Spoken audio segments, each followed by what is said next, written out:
Hello everyone, how are you doing? This is MD Tech here with another quick tutorial. In today's tutorial, I'm going to show you guys how to adjust the left and right audio balance of your sound devices on your Windows 10 computer. So this should be a pretty straightforward tutorial, and without further ado, let's go ahead and jump right into it. So we're going to start by opening up the Start menu. Select the setting gear icon on the left side. We hover over it, it says Settings, so go ahead and left click on that.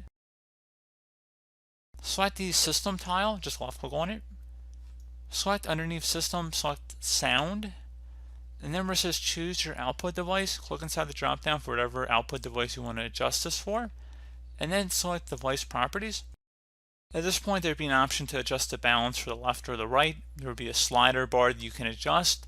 Keep in mind I'm in a virtual environment here, so that's why it's not actually showing it to me. Even if we turned on spatial sound, it's not going to make any difference here in terms of displaying this, but it would show up right under here. It would say balance and then left and right respectively, and there would be a scroller bar, and then you just would adjust that. So again, like I said, pretty straightforward process on that.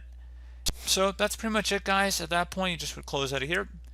If for some reason, like me, maybe you weren't seeing it in there, I will show you guys a second way. So you would want to now open up the Start menu, type in Control Panel.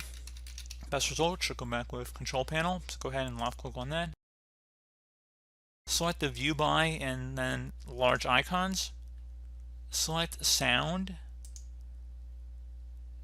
And then in the Playback tab, which it should automatically launch to, double click on whatever your playback device is here. And then select the Levels tab, and then there should be a balance button. You just go ahead and select the balance button, and you can adjust the left and right speakers right there accordingly. So again, that's just an alternative way of doing it.